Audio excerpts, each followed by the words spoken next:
I never wanted to be that guy, the one in a quiet suburban neighborhood who ends up in an all-out war with the HOA. But when Karen moved in 2 doors down and joined the HOA board within a week, all bets were off. My property sat on the corner lot of the neighborhood. Years ago, the developer had asked if they could run a small access road across a strip of my land to connect to the cul-de-sac. In exchange, they paid me a modest yearly lease. I agreed. It didn't bother me. I barely noticed it. And to keep it safe, I had a privacy fence running along the side, a perfectly legal and permitted structure I'd built 5 years ago. Enter Karen, president of the HOA for exactly 11 days when she marched up my driveway like she owned the zip code. "That fence is an eyesore," she said, without even saying hello. "It violates the HOA's uniform appearance policy." I raised an eyebrow. It was here before the HOA was even formed. It's on my land.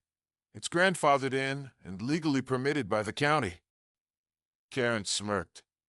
"Doesn't matter. I have influence. The board voted to demand its removal." "You have 2 weeks." I laughed. "No."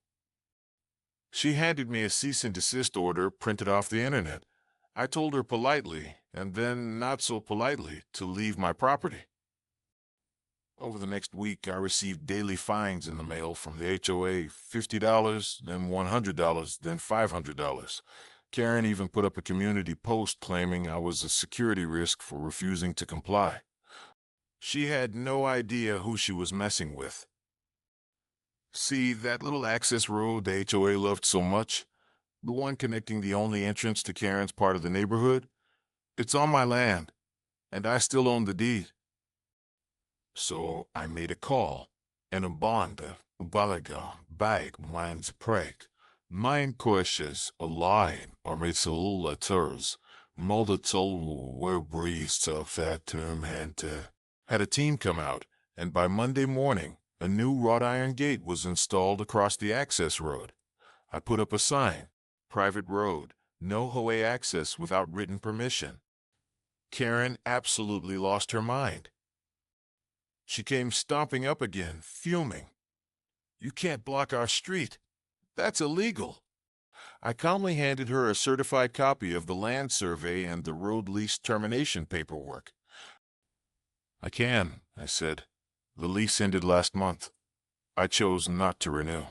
But the whole street, our garbage trucks, our mail, deliveries, how are we supposed to?" I shrugged. "Sounds like a HOA problem." Turns out, the only alternate access road was a gravel maintenance trail on the other side of the neighborhood, one that wasn't rated for public traffic. Residents had to drive 10 extra miles around the lake to get to their homes. Delivery trucks refused to service the address. Mail had to be picked up at the post office. Trash piled up. 3 days later, the HOA begged to negotiate. I gave them my terms. Then me oath, and by Camboleaf. Whether them bills, metal lengthen, melvis ordne, nembele kempelitri. If wortin bimba charms, and bubble live with thy turins. And by quimbetum on jazeric, I bevan buffles abai. What for over will speak of it, on my terms, and better this. All bogus fines against me, erased. A public apology from the board, published in the HOA newsletter. Karen permanently removed from the board. They agreed. Fast. Karen disappeared from the board the following week and sold her home 2 months later. Word has it, she tried pulling the same stunt in another community and was shut down just as hard. As for my fence, still standing, still legal. And now I enjoy the sweet sound of silence and zero HOA drama driving by.